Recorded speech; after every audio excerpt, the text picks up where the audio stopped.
Hello students, welcome back to my channel. आप सभी का स्वागत है आपके अपने चैनल फिजिकल एजुकेशन एकेडमी में। तो आज हम करेंगे सैम्पल पेपर का पार्ट 2। जल्दी से स्टार्ट करते हैं। Question number 25। कीलदार जोड़ डैश पाए जाते हैं। कीलदार यानी कि पिवट जॉइंट जो होते हैं हमारे कहाँ पाए जाते हैं। जॉइंट जो हमारे होते हैं 3 तरह के होते हैं। तो 3 का जो साइनोविड जॉइंट होते हैं वो हमारे 6 प्रकार के होते हैं। ठीक है, तो जो कीलदार होता है वो साइनोविड का एक पार्ट है। तो हमारे कीलदार जॉइंट किस में होते हैं? घुटना यानी कि नीज, झांग, खोपड़ी या फिर कलाई में। तो ये हमारे होते हैं खोपड़ी में यानी कि स्कल में होते हैं हमारे। जैसे कि जो हमारी ये गर्दन गोल घूमती है ये एक पिवट जॉइंट के सहारे ही घूमती है। सेकेंड क्वेश्चन 26 देखेंगे। यदि किसी व्यक्ति का शारीरिक भार 80 किलोग्राम है तो उसकी ऊंचाई 1.70 मीटर है, तो उस व्यक्ति की BMI क्या होगी? तो BMI यानी कि बॉडी मास इंडेक्स। तो इसका एक फॉर्मूला होता है, इसको उस फॉर्मूले में ऐड करके तब हम इसका निकालेंगे। इसका BMI कितना होगा? Option number C 27.9 kg slash metre square. अगला क्वेश्चन देखेंगे 27। Which of the following is not a component of physical fitness? इनमें से कौन सा फिजिकल फिटनेस का कॉम्पोनेंट नहीं है? स्ट्रेंथ, एंड्योरेंस, बॉडी कॉम्पोजिशन या फिर फ्लेक्सिबिलिटी। तो जो हमारे कॉम्पोनेंट हैं फिजिकल फिटनेस के उनमें से ये एक नहीं है, तो वो हमारा है बॉडी कॉम्पोजिशन। ठीक है, बॉडी कॉम्पोजिशन हमारे फिजिकल फिटनेस का पार्ट नहीं होता। अगला क्वेश्चन देखेंगे 28। विच of the following is accomplished by Indian Olympic association? A. Promoting the development of sports and Olympic movement. B. Encouraging moral and cultural education in younger team. C. Formulation of rules of games in country. या फिर D. All of the above. तो ये basically पूछना चाहते हैं कि इनमें से कौन सा ओलंपिक संघ का काम मतलब कार्य होता है। ठीक है, तो इसका सही आंसर होगा ऑप्शन नंबर ए। देशों में खेलों के विकास तथा ओलंपिक आंदोलन को बढ़ावा देते हैं, यानी कि promoting the development of sport and Olympic movement. 29 question देखेंगे एक बार जल्दी से। ठीक है, इसमें आपको एक एजर्शन दी होगी और एक रीज़न दिया होगा। जल्दी से एक बार दोनों लैंग्वेजेस में देख लेते हैं क्या है। एजर्शन दी हुई है जैसे under the Khelo India programme the government of India provides training and grants to talent sports person in the country. या फिर रीज़न इसका है for financial assistance 5 lakh rupees per annum is provided to selected players under the scheme. ठीक है, तो इसमें एक assertion दी जाएगी आपको। एजर्शन वाले क्वेश्चन बहुत इजी होते हैं। अगर आपका कंसेप्ट क्लियर है आप बहुत अच्छे से कर सकते हो। एक बार 2 बार आपको क्वेश्चन पढ़ना है ज़्यादा से ज़्यादा, आप इजीली इसका आंसर टिक कर सकते हो। एजर्शन वाले तो बहुत ज़्यादा नंबर आप खींच सकते हो। तो इसमें एक ऑप्शंस दे रखे हैं जैसे कि इन context of above two statement which one of the following correct? इन दोनों में से कौन सी ठीक है? Both A and B are true and B is correct explanation of A, यानी कि ए और बी दोनों ठीक है और जो बी है करेक्ट एक्सप्लेनेशन है ए की। Option number B, both A and B are true and B is not correct explanation of A, यानी कि ए और बी दोनों सही है बट जो बी है वो करेक्ट एक्सप्लेनेशन नहीं है ए की। C, A is true but B is false, यानी कि ए सही है बी गलत है। D, A is false but B is true, यानी कि ए गलत है और बी सही है। तो इसका आंसर है option number B, both A and B are true. दोनों बातें सच है लेकिन जो बी है वो करेक्ट एक्सप्लेनेशन नहीं है ए की। कैसे? इंग्लिश मीडियम वाले बच्चों को तो क्वेश्चन समझ आ गया होगा, एक बार हिंदी मीडियम वालों के लिए जल्दी से देख लेते हैं कैसे। जो खेलो इंडिया प्रोग्राम होता है, कार्यक्रम होता है, उसके अंदर जो भारत सरकार होती है वो जितने भी प्रतिभावान यानी कि होशियार मतलब अच्छे डिजर्विंग प्लेयर होते हैं उनको छात्रवृत्ति प्रदान करती है, यानी कि जो स्कॉलरशिप होती है वो देती है। ठीक है, इस योजना के अंतर्गत खिलाड़ी को 5 लाख रुपए प्रतिवर्ष छात्रवृत्ति दी जाती है। नेक्स्ट क्वेश्चन देखेंगे जल्दी से, क्वेश्चन नंबर 30। इसमें लाइक आपको बता रखे हैं कोडिंग करनी है आपस में, जैसे बचपन में मिलान चिन्ह करते थे। तो जैसे मैंने बताया था सबसे फर्स्ट क्वेश्चन ये था हमारा कि ओलंपिक के फ्लैग्स जो हैं उसमें 5 इंटरलॉकिंग रिंग्स रहते हैं। ठीक है, पार्ट ए में हमने करा है। तो वो 5 इंटरलॉकिंग में ना सब पाँचों जो सर्कल्स होते हैं उनका कलर अलग अलग होता है। ऊपर आपके 3 सर्कल होते हैं और नीचे आपके 2 सर्कल होते हैं। तो उसमें क्या होता है कि जैसे सबसे पहले ब्लू होता है, देन ब्लैक, फिर रेड, फिर येलो, देन ग्रीन। तो ये जितने भी हैं अलग अलग कॉन्टिनेंट्स को दर्शाते हैं। ठीक है, जैसे इन्होंने दे रखा है सामने, ब्लू का क्या होगा और येलो का क्या होगा, ब्लैक का क्या होगा, कौन से कॉन्टिनेंट को दर्शाता है। तो इसका सही आंसर होगा हमारा ऑप्शन नंबर बी।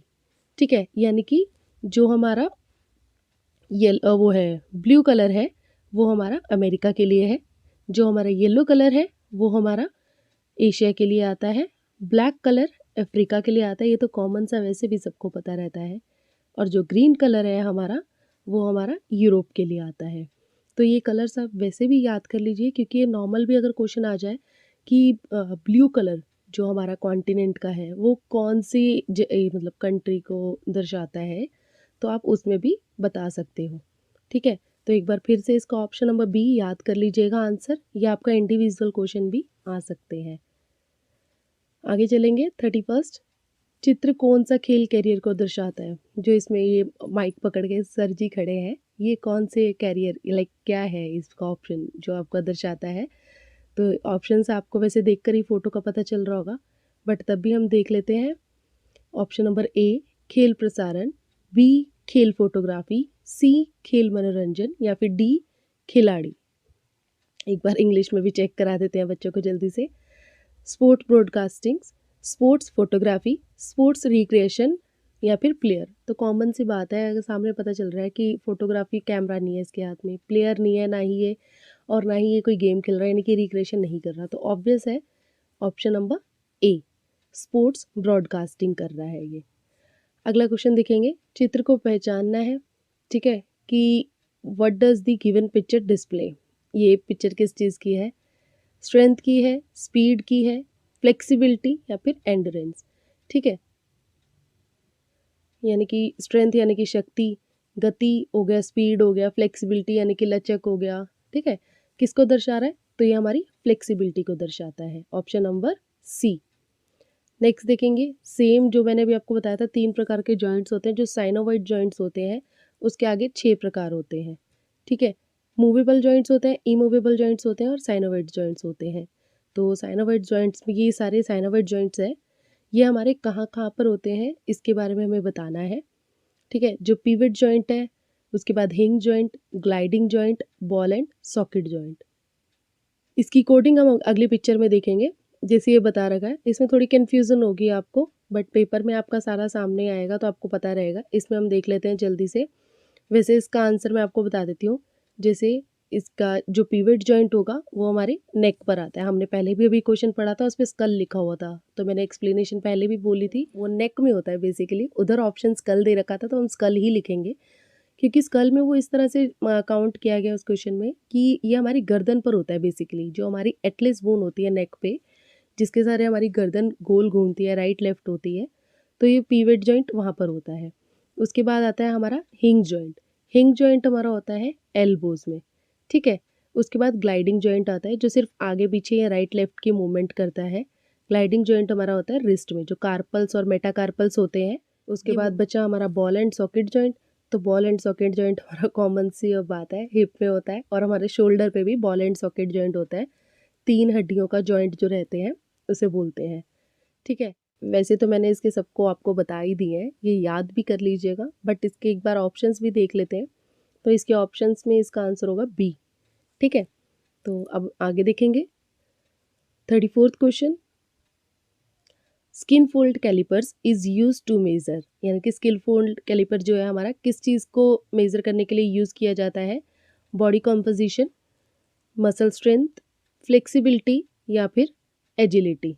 तो ये हमारा होता है बॉडी कॉम्पोजिशन को नापने के लिए किया जाता है। स्किन फोल्ड कैलिपर से हमारी जो बॉडी की कॉम्पोजिशन होती है उसके बारे में पता चलता है। अगला देखेंगे 35th। सेम मैंने बोला था कि एजर्शन वाले क्वेश्चंस आते हैं, तो इसका इंग्लिश पैरा भी देख लेते हैं एक बारी। Assertion, physical education is an integral part of education. Reason क्या है? Overall development of a person is the main M of physical education. तो यानी कि ये बोलना चाह रहा है कि जो शारीरिक शिक्षा है सामान्य शिक्षा का ही एक अभिन्न अंग है। कारण यानी कि रीज़न, व्यक्ति का सर्विगन यानी कि ऑलराउंडर जो डेवलपमेंट होता है, ठीक है, सर्वांगीण विकास ही शारीरिक शिक्षा का मुख्य लक्ष्य है। दोनों बातें हैं अपनी जगह पर सही। अगर जिसको समझ आ गई वो इजीली पहली बार में ही कर सकता है। अगर क्वेश्चन ना भी समझ आए 2 बार रीड करिए उसे। क्वेश्चन नंबर इसका ऑप्शन देखेंगे। ए, दोनों ए तथा आर सत्य हैं और आर ए का सही स्पष्टीकरण है, यानी कि A and R is right, दोनों सही है। जो आर है करेक्ट एक्सप्लेनेशन है ए की, और बी में सेम है, ई और आर दोनों सही है, लेकिन जो आर है करेक्ट एक्सप्लेनेशन यानी कि स्पष्टीकरण नहीं है ए का। या फिर सी, ए राइट है बी रॉन्ग है, या D A right A wrong है और बी जो आर हमारा है रीजन है वो हमारा ठीक है। तो इसका आंसर होगा हमारा ऑप्शन नंबर बी। ठीक है, दोनों सही है, पर जो आर है वो करेक्ट एक्सप्लेनेशन नहीं है इसकी। कैसे? शारीरिक शिक्षा सामान्य शिक्षा का ही एक अभिन्न अंग है, अलग अंग है, ठीक है, और व्यक्ति का सर्वांगीण विकास ही शारीरिक शिक्षा का मुख्य लक्ष्य है। मुख्य लक्ष्य है बट वो अलग पार्ट की बात कर रहा है, अभी कथन जो है वो अलग पार्ट की बात कर रहा है, और जो रीज़न है वो अलग बता रहा है हमें। ठीक है, दोनों अपनी जगह सही है वैसे। ठीक है, अगला क्वेश्चन देखेंगे, क्वेश्चन नंबर 36 है, the Olympic motto is made up of this 3 Latin words citius, altius and fortius. यानी कि जो ओलंपिक मोटो का लैटिनी भाषा में शब्द है वो 3 शब्दों से बना है, सार्टियस, ऑल्टियस, फोर्टियस। ठीक है, इसके बारे में भी मैं एक और बात बताना चाहूँगी इस क्वेश्चन के बाद आपको। आर मतलब कि reason, one should be physically strong, high and fast. व्यक्ति को शारीरिक रूप से तेज, ऊंचा और शक्तिशाली होना चाहिए। तो जो मैं बताना चाहती हूँ वो इसी क्वेश्चन का रीज़न भी है। चलिए देखते हैं कैसे होगा। जैसे इसमें ऑप्शन दे रखे हैं सेम, ए और R true and B is correct explanation of A, and B option number B both A and R is true but B is not a correct explanation of A. या फिर सी, ए right है B गलत है, या फिर D A गलत है और बी हमारा राइट है।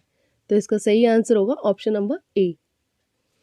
वो कैसे कि हमारे फ्लैग पे वो जो 5 इंटरलॉक सर्कल बने होते हैं वो बने होते हैं, बिल्कुल सही है, वो अलग अलग कॉन्टिनेंट को दर्शाते हैं, लेकिन उसके नीचे क्या होता है कि 3 वर्ड्स लिखे होते हैं, सार्टियस, ऑल्टियस और फोर्टियस, यानी कि फास्टर, हायर, स्ट्रॉन्गर।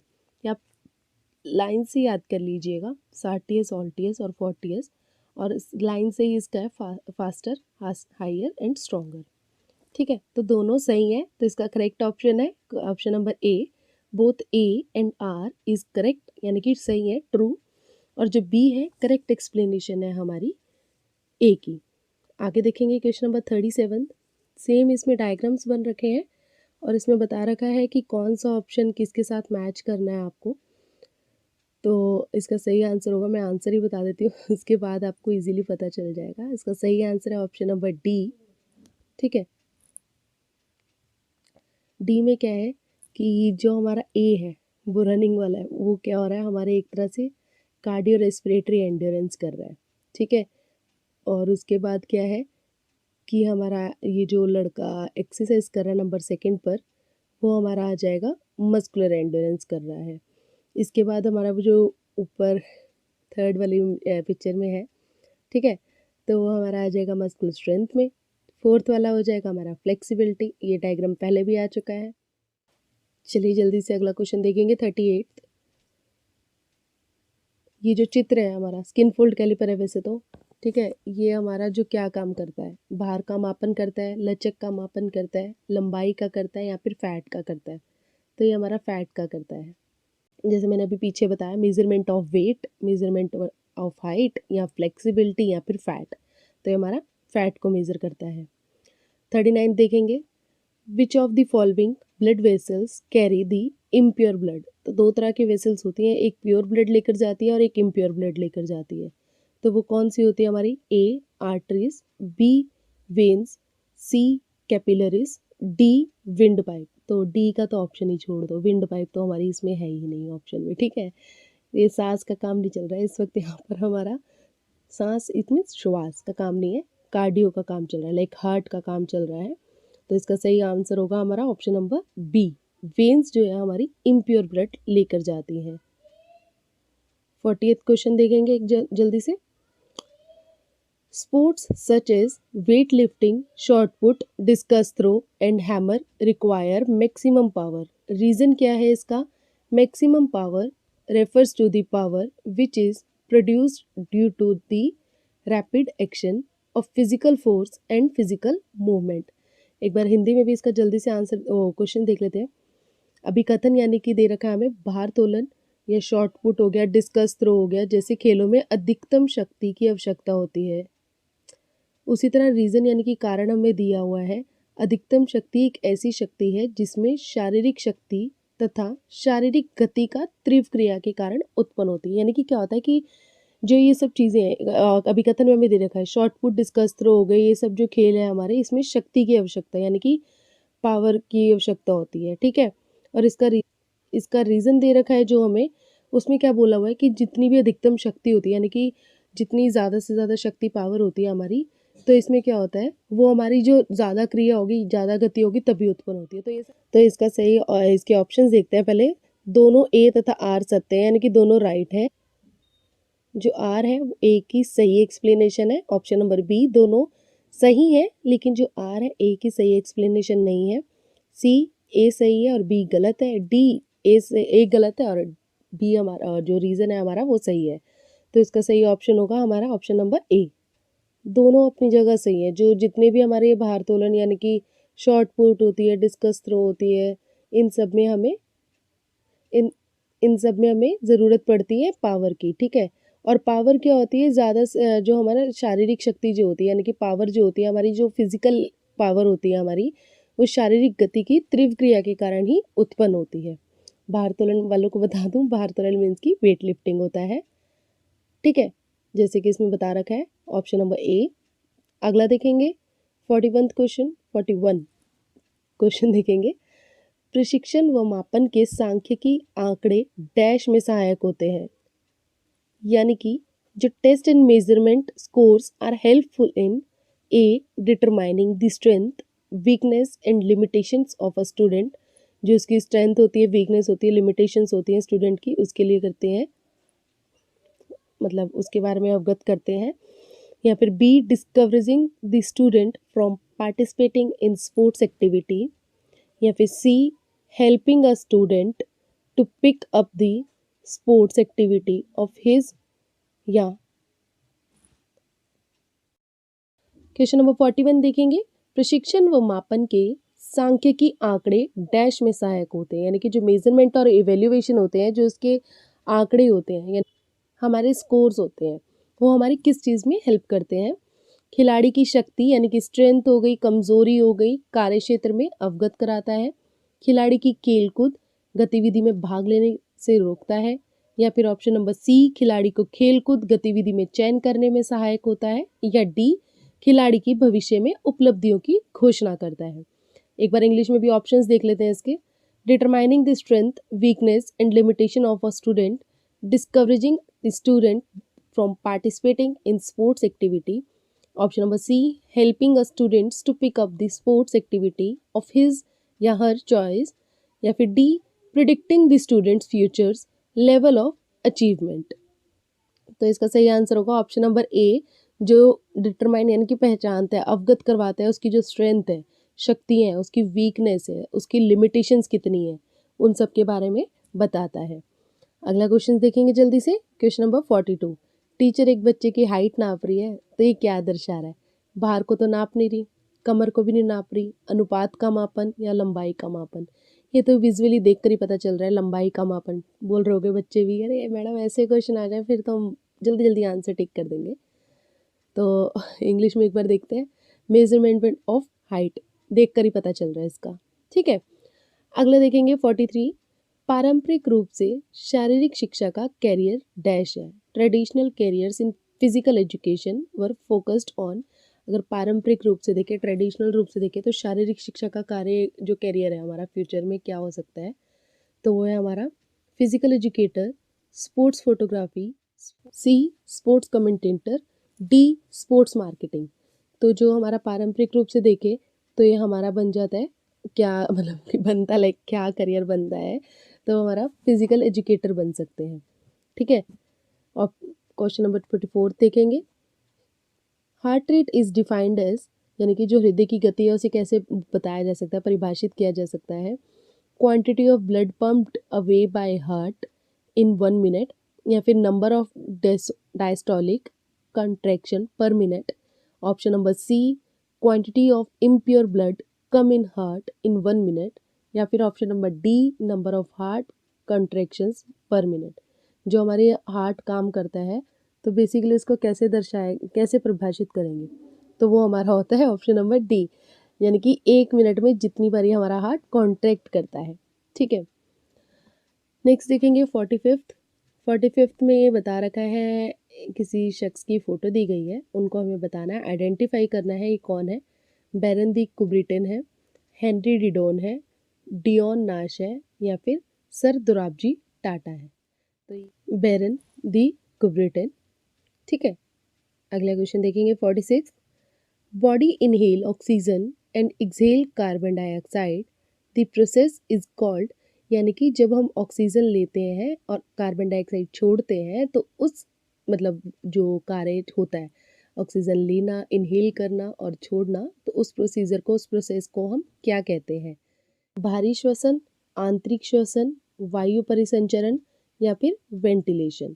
तो इसका सही आंसर है वेंटिलेशन।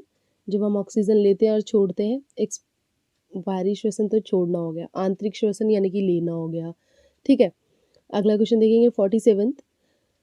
ओलंपिक के सिद्धांत में सार्टियस, ऑल्टियस और फोर्टियस शब्द किसने दिए। तो अभी मतलब कि पहले देख लेते हैं। Who gave Olympic motto citius, altius, fortius to the Olympic games. अभी मैंने बताया था इसका मतलब क्या होता है और ये किसके ऊपर बना होता है।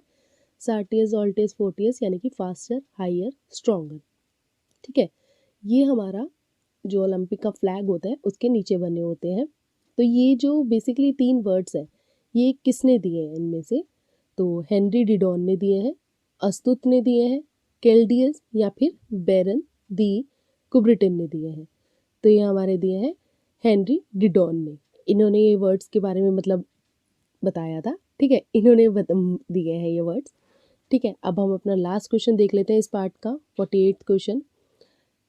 The main objectives of health club is, जो ऑब्जेक्टिव है हमारे हेल्थ क्लब के वो क्या है, मेन ऑब्जेक्टिव क्या है।